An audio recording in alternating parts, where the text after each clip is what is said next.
ஹரே கிருஷ்ணா. இன்றைக்கி பார்த்தீங்கன்னா, விருந்தாவனத்திலிருந்து 30 கிலோமீட்டர் தொலைவில் கோகுலம் உள்ளது. கோகுலத்தில் பார்த்தீங்கன்னா, பகவான் ஸ்ரீகிருஷ்ணர் மண்ணை சாப்பிட்டு இந்த பிரபஞ்சத்தையே வாயில் காட்டின இடம். மற்றும் ராதாராணி அவங்களோட பிறந்த இடம். பிறகு பார்த்தீங்கன்னா, உரலில் கட்டி போட்ட அந்த லீலை செய்த இடம். பிறகு கோகுலத்தோட அரண்மனை. இன்று அந்த அரண்மனை பாதுகாக்கப்படுகிறது. பல தூண்களால் ஆனது. நம்ம இப்போ அதை தொடர்ந்து நம்ம தரிசனம் செய்யலாம். ஹரே கிருஷ்ணா. இது நம்ம அந்த கோகுலத்துக்குள்ளே உள்ள என்ட்ரான்ஸ் ஆகக்கூடிய இடம். அந்த கிருஷ்ணனோட பழைய அந்த காலத்து 5000 வருஷம் உள்ள அவர் வாழ்ந்த இடம். அந்த வீடு அரண்மனை.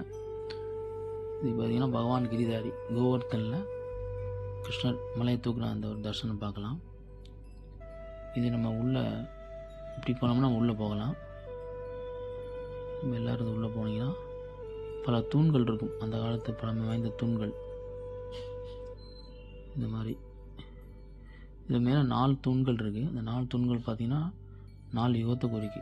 சத்தியுகம், திரேதாயுகம், துபராயுகம், கலியுகம். 4 யுகத்தை குறிக்குது.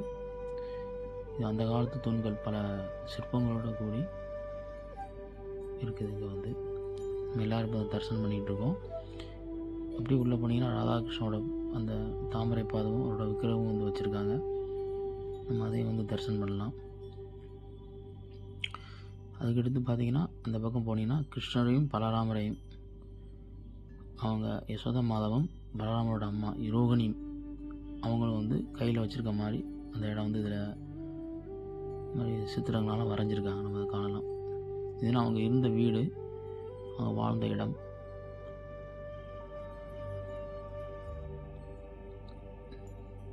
அதுக்கப்புறம் அப்படியே பார்த்திங்கன்னா நம்ம போகும்போது இங்கே யசோதா மாதா அவங்க வெண்ணெய் பகவானுக்கு டெய்லி தயிர் வெண்ணெய் போன்ற கடையக்கூடிய அந்த இடம் இப்போ வரும்.